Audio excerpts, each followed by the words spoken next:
Mujizat bukan hanya dimulai dengan harapan, mujizat harus disertai dengan tindakan. Do your best and God will do the rest. Lakukan bagian yang saudara bisa melakukan.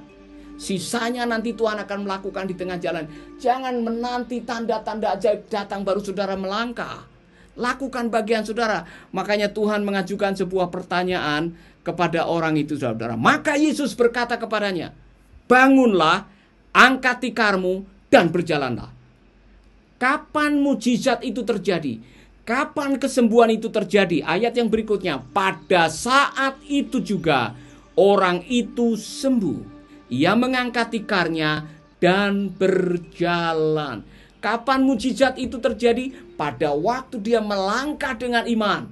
Pada waktu dia berdiri dengan iman. Pada waktu dia melanjutkan imannya dengan tindakan. Pada waktu dia bertindak berdasarkan keyakinan, disitulah mujizat terjadi. Oh saudara, ada banyak contoh bahwa mujizat membutuhkan tindakan dari saudara. Itulah sebabnya orang-orang yang ingin mengalami keajaiban, saudara tidak bisa pasif. Saudara harus berlaku sesuatu. Musa disuruh oleh Tuhan, angkat tongkatmu, pukulkan ke air, pukulkan ke batu. Harus ada tindakan yang kita lakukan berdasarkan keyakinan kita. Itulah sebabnya saya mengatakan mujizat ada di tangan Anda. Amin. Anda sangat menentukan apa yang Allah bisa lakukan atau tidak dalam hidup saudara. Ada seorang yang mengatakan begini, satu-satunya penghalang Allah melakukan keajaiban di dalam kehidupan saudara adalah otak kita, cara berpikir kita, paradigma kita, saudara-saudara.